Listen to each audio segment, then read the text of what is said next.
أعوذ بالله من الشيطان الرجيم بسم الله الرحمن الرحيم Bismillahirrahmanirrahim. Assalamualaikum warahmatullahi wabarakatuh. Alhamdulillah wassalatu wassalamu ala Rasulillah wa ala alihi wa sahbihi wa man wala wa ba'd. Saudara-saudariku, apa kabar? Semoga senantiasa sehat dan kita semua berdoa kepada Allah Subhanahu wa taala. Semoga Allah selalu memuliakan kita, menjaga kita, memberikan kekuatan istiqomah akan keimanan kita sampai kita kembali kepada Allah Subhanahu wa taala. Teman-teman, di sesi Ramadan kali ini sering ada yang bertanya, Ustadz, kan ada hadis yang menyampaikan bahwa setan itu diikat. Nah, tapi kenapa kemudian saat di Ramadan masih ada orang yang tergerak berbuat maksiat? Pengaruhnya dari mana? Sementara setannya diikat, tapi masih terdorong untuk berbuat maksiat. Baik, hadis itu sangat populer, terutama di Al-Bukhari di kitab As-Siyam, dan disampaikan bahwa Nabi SAW pernah menyampaikan atau bersabda, "Idza jaa Ramadan, futihat abwabul jannah." Kemudian, "Wa ughliqat abwabun nar, wa suffidatis syayatin." Jika sudah tiba bulan Ramadan itu, maka pintu-pintu surga dibuka, ya, dibentangkan. Kemudian, wa ughliqat abwabun nar, pintu-pintu neraka ditutup, dikunci rapat. Lalu wasuffidatis syayatin, dan setan-setan diikat, dibelenggu. Dia ada 3 keterangan di sini. Yang pertama, pintu surga dibuka. Kedua, pintu neraka kemudian ditutup rapat. Yang ketiga, setan-setan dibelenggu. Baik, apa makna 3 hal ini? Khususnya terkait dengan yang ketiga, setan dibelenggu, tapi masih ada orang yang kemudian terdorong berbuat maksiat. Di sini ada 2 pendapat di kalangan para ulama. Yang pertama, ada yang melihat zahirnya, ya, hadis sehingga menafsirkan secara zahir. Ya, pintu surga dibuka, memang dibuka. Saat Ramadan penuh surga dibuka, pintu dibuka, sehingga terasa kekuatan-kuatan, kenikmatan untuk ibadah, aroma-aroma untuk bisa mendekat kepada Allah. Yang kedua, pintu neraka ditutup, ya, serapat-rapatnya ditutup, ya, mutlak ditutup, ya, oleh Allah Subhanahu wa taala.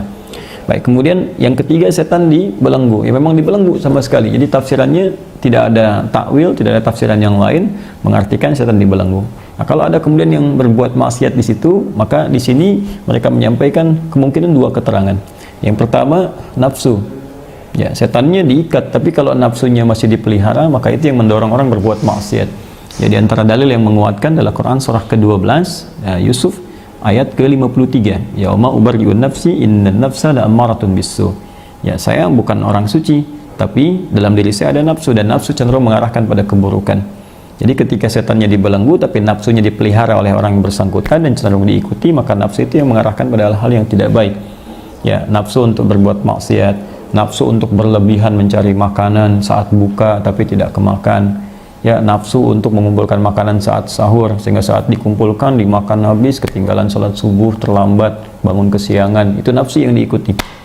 Ada juga yang mengatakan yang diikat setan-setan besar, yang kecil-kecilnya, yang pengikut-pengikutnya yang kecil-kecil, itu tidak, sehingga itu yang bisa memberikan dorongan-dorongan kepada seseorang untuk berbuat maksiat yang kadarnya bukan kadar-kadar yang besar seperti hari-hari biasa, sehingga masih bisa ditahan, atau kalaupun memang imannya lemah tetap diikuti. Ini tafsiran yang pertama. Yang kedua, ada yang mengatakan ini metafor, majas, kiasan. Ya, pintu surga dibuka itu artinya gambaran bahwa semangat orang beribadah itu tinggi. Saking tingginya orang beribadah, peluang untuk ke surganya tinggi.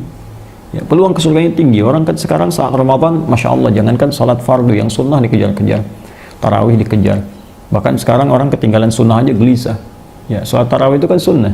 Tapi bahkan sebelum tarawih dikerjakan, khususnya kalangan akhwat, ibu-ibu, mama, terus sudah nyimpan sajadah bahkan sebelum maghrib. Ya, ada yang maghrib sudah kesana nyimpan sajadah untuk menunaikan tarawih, sedangkan tarawih dikerjakan di ba'da isya. Saking tidak inginnya ketinggalan salat sunnah. Ba'da tarawih ada yang khataman Quran, bahkan pagi-pagi khataman Quran. Hal-hal ini kan jarang dikerjakan di hari-hari biasa. Ini yang menjadikan peluang seseorang amal solehnya meningkat. Sedangkan syarat masuk surga itu kan setelah beriman amal soleh. Ya, Al-Baqarah ayat ke-25. Ya, wabasyiril ladzina amanu wa 'amilus solihati anna lahum jannatin tajri min tahtihal anhar. Ya, kata Allah, berikan kabar gembira pada orang-orang beriman dan yang imannya itu mendorong dia untuk mengumpulkan amal soleh, wa 'amilus solihat anna lahum jannatin tajri min tahtihal anhar. Bagi mereka telah disiapkan surga-surga yang mengalir segala keindahan-keindahan di dalam. Jadi syarat pertama untuk ke surga itu setelah beriman amal soleh.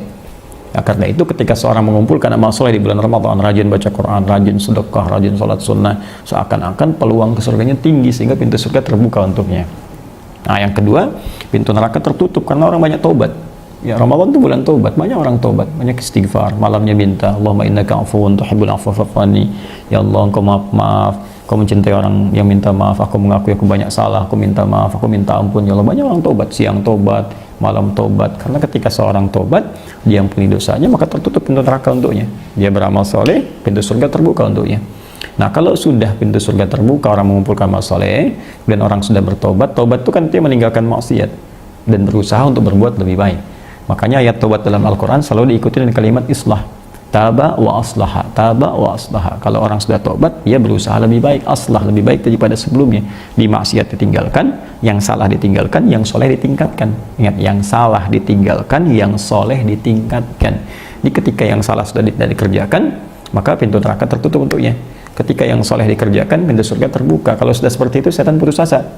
Ya, apa yang menjadikan putus asa dalam pengertian metafor? Artinya setan udah nggak punya kekuatan untuk menggoda, karena orang ini mau digoda, maksiatnya ditinggalkan, nggak digubris.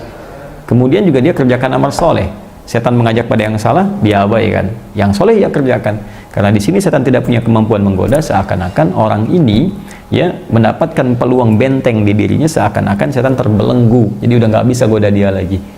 Nah, ini kalau sudah sifat itu ditanamkan oleh Allah dalam diri kita, berusaha ikhlas karena Allah, namanya mukhlis. Sudah mendapatkan ketetapan ikhlas itu dalam diri kita, sudah fokus ibadah karena Allah saja, namanya mukhlas. Orang mukhlas ini termasuk orang yang disebutkan langsung oleh iblis, nggak bisa ditembus. Ya, iblis berjanji pada Allah di Quran surah ke-15 di ayat ke-40, iblis mengatakan illa ibadaka minhumul mukhlasin. Ya, aku akan goda semua manusia. Bahkan nanti di surat Al-A'raf itu dari depan, dari belakang, dari kanan, dari kiri. Nah, cuma ada satu yang nggak bisa saya kemudian goda. Ya, kata iblis sendiri, illa ibadaka minhumul mukhlasin, kecuali hambamu yang memang punya jiwa keikhlasan dalam beribadah kepada Allah Subhanahu wa taala. Nah, terlepas dari dua tafsiran tadi, apakah setannya kemudian dalam artian dibelenggu, benar-benar dibelenggu, yang diikuti adalah nafsu atau setan kecil, atau yang kedua maknanya metafor, majas, bahwa kitanya yang menguatkan diri sehingga setan tak mampu. Terlepas dari mana itu semua, intinya adalah kembali kepada diri kita. Apakah kita bisa mengendalikan nafsu kita dan melawan setan dalam kehidupan kita?